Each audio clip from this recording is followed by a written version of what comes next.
Brought to you by Palvi Agrico. आता शेतीसाठी जे काही लागणार ते घरपोच मिळणार, तेही मोबाईलच्या एका क्लिकवर. कुठून बी बळ दिला तो काही कामाचा बळ राहणार नाही, कारण की इतके वडाचे झाड इतके खतरनाक आहे की यांच्याकडे जो ऑक्सिजन आहे मताचा, तो ऑक्सिजन मध्ये कोणीही कोणाला बळ दिला तो भस्म झाल्याशिवाय राहणार नाही. तुम्ही त्यांना थांबवण्याचा प्रयत्न केला नाही? काही नाही.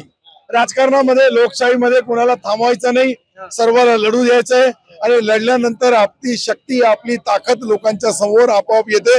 गेल्या विधानसभेच्या निवडणुकीमध्ये या शहराने मला 18,500 मताची लीड दिली, म्हणून मी कोणाला थांबवायचा प्रश्नच नाही. त्यांच्याकडे काही नाहीच आहे, फक्त ते सर्व पक्षी एकत्रित येऊन 28 उमेदवार बी देऊ शकले नाही. तर 28 उमेदवार देण्याची ताकद नसेल तर 28 नगरसेवकाच्या माध्यमातून मतं घेण्याची शक्ती नाहीये त्यांच्याकडे. रावसाहेब दानवेंनी विशेष शक्ती प्रदर्शन केलंय भारतीय जनता पार्टीसाठी. कोणीही काही शक्ती प्रदर्शन केलं तर शक्ती प्रदर्शन मध्ये काही शक्तीच नाहीये, तर प्रदर्शनाचा प्रश्नच नाहीये. दादागिरी वगैरे आमच्याकडे चालत नाही. आम्ही माणसाळलेले लोक आहोत आणि जर असं असतं तर लोकांनी मला, माझ्या मुलाला कशासाठी आमदार केलं असतं. माझ्या घरामध्ये 35 वर्ष मी आमदार खासदार राहिलो, 15 वर्ष तो 50 वर्ष आम्ही आमदार खासदार आमच्या घरामध्ये. आणि तुम्ही हे जे बोलता ते हर निवडणुकीच्या प्रचारात वरचे नेते लोक येऊन सुद्धा म्हणतात की इथं दादागिरी आहे.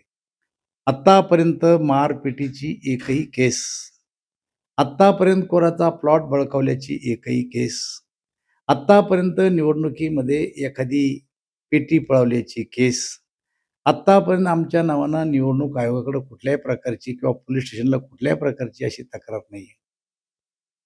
आमचा मतदारसंघ फार शांत आहे, संयमी आहे.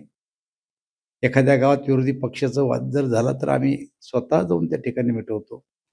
त्यामुळं ते फक्त एक विरोधी पक्षाचे कार्यकर्ते म्हणून बिचारे बोलतात, असं माझा काही त्यांच्यावर आक्षेप नाही आहे. तुम्ही सिल्लोडचा उल्लेख केला म्हणून सांगूनच टाकतो. दुपारी मी सिल्लोडमध्ये होतो आणि मी तिथे तुमचे पूर्वीचे मित्र अब्दुल सत्तार यांना विचारलं की बाबा तुम्ही युतीमध्ये आहात पण इथे सुद्धा भाजपचा उमेदवार आहे, तर तिकडे रावसाहेब दानवे सुद्धा शक्ती प्रदर्शन करतात वगैरे. त्यांनी सांगितलं शक्ती नाही इथे, प्रदर्शन नाही इथं, फक्त आमची शक्ती आहे. असं आहे.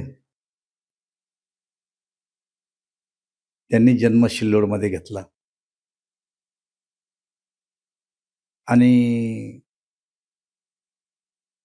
सिल्लोडमध्ये जे काही सामाजिक समीकरण आहे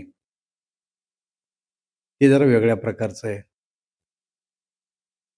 हे सिल्लोडला त्यांनी जे स्वरूप दिले, आता मी हमेशा सांगतो की त्यांनी पाकिस्तानचं स्वरूप दिलं ते सिल्लोडला. सगळ्या चौकामध्ये कमानी उभारल्या, त्या बाबरी मस्जिदला जसं घुमट होतं वर, अशा प्रकारच्या कमानी उभारल्या. प्रत्येक रस्त्याला हमीद दलवाई, टिपू सुलतान, अब्दुल रहीम अशा प्रकारचे नावं दिले.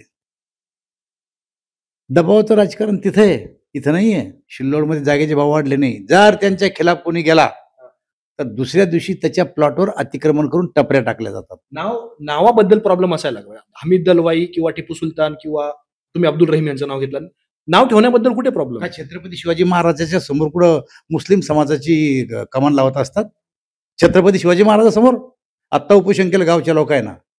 अरे भरपूर पडलेत ना, बाकी ठिकाणी लावा ना. आम्ही कुठं नावाला विरोध करू कोणाच्या? आम्ही सर्व धर्म समभाव पाळणारे लोक आहेत.